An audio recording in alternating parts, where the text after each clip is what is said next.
जय श्री कृष्णा। एक बार फिर से आप सभी का अपने YouTube चैनल धर्म ज्ञान में स्वागत है।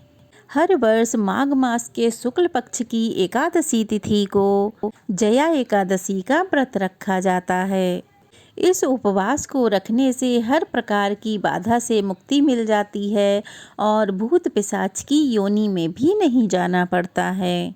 इस दिन जो भी भक्त उपवास रखते हों या किसी कारण से जो भी भक्त उपवास नहीं भी रख पाते हों, उन्हें भी इस व्रत कथा को अवश्य ही पढ़ना अथवा सुनना चाहिए।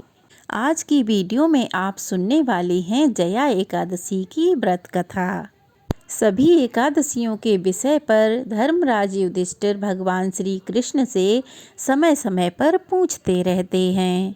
ऐसे ही एक बार माघ शुक्ल एकादशी आने पर धर्मराज युधिष्ठिर ने बड़े ही विनीत स्वर में भगवान श्री कृष्ण से पूछा, हे मधुसूदन, अब आप कृपा कर मुझे माघ मास के शुक्ल पक्ष की एकादशी के विषय में भी बताइए।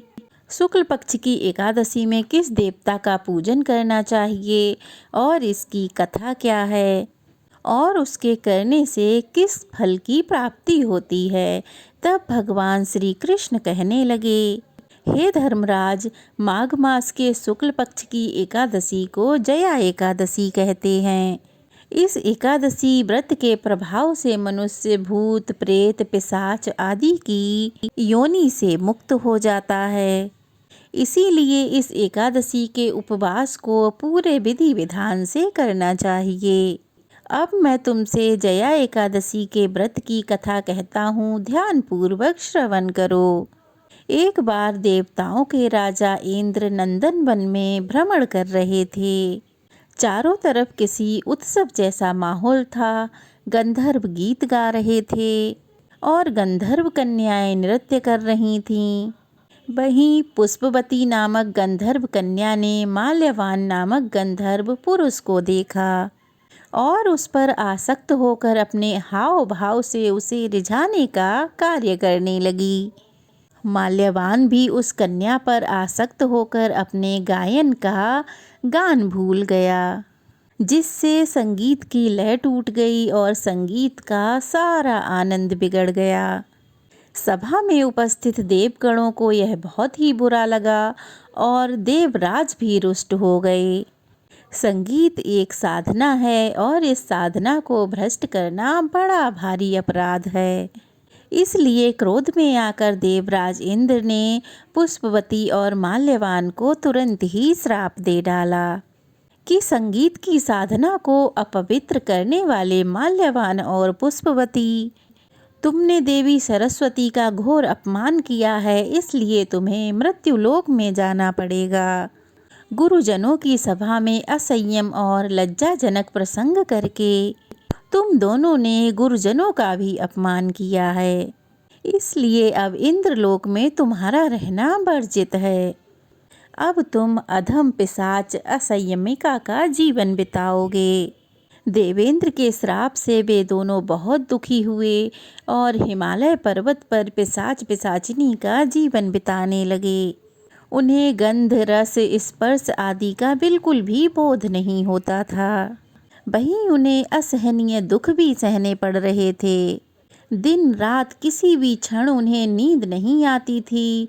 उस स्थान का वातावरण अत्यंत ही शीतल था, जिसके कारण उनके रोए खड़े हो जाते थे, हाथ पैर सुन्न पड़ जाते थे और दांत भी किटकिटाने लगते थे। एक दिन उस पिशाच ने अपनी पत्नी से कहा, ना जाने हमने अपने पिछले जन्म में ऐसे कौन से पाप कर्म किए हैं जिसके कारण हमें ये पिशाच योनि प्राप्त हुई है।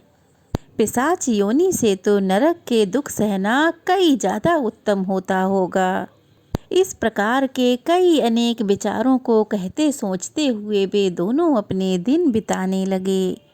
भगवान की कृपा से एक बार माघ मास के शुक्ल पक्ष की जया एकादशी के दिन इन दोनों ने कोई भी भोजन नहीं किया और ना ही कोई भी पाप कर्म किया।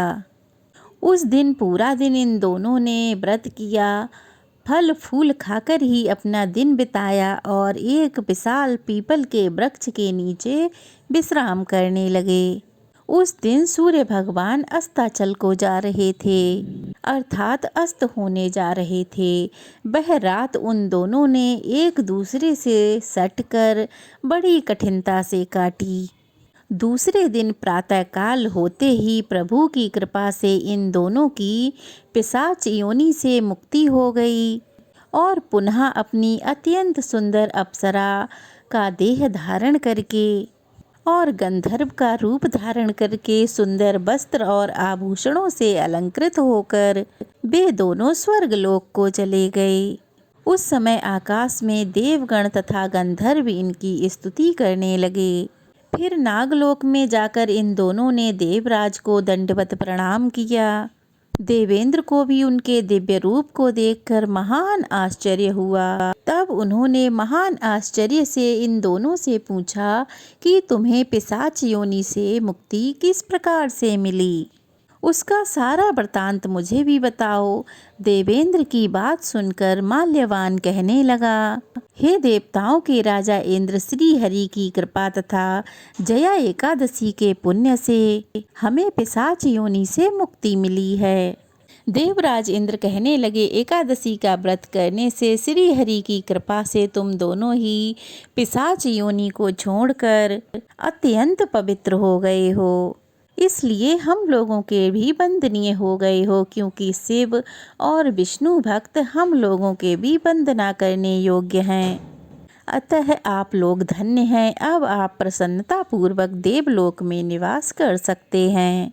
इस कथा को सुनाकर भगवान श्री कृष्ण धर्मराज युधिष्ठिर से कहने लगे, हे धर्मराज युधिष्ठिर, इस जया एकादशी के उपवास से कुयोनि से सहज ही मुक्ति मिल जाती है। जो मनुष्य अपने जीवन में इस एकादशी का व्रत कर लेता है, उसने अपने जीवन में सभी तप यज्ञ होम मानो सब प्राप्त कर लिया हो। जो मनुष्य जया एकादशी का व्रत करते हैं, वे अवश्य ही सहस्त्र वर्षों तक स्वर्गलोक में वास करते हैं। ऐसा कहकर भगवान श्री कृष्ण मौन हो गए। आज की कथा यहीं समाप्त हुई। जय श्री कृष्णा। अगर कथा अच्छी लगी हो तो वीडियो को लाइक करके शेयर कीजिएगा। नए हैं तो चैनल को सब्सक्राइब कीजिएगा। ढेर सारा प्यार और आशीर्वाद दीजिएगा। जय श्री कृष्णा। राधे राधे।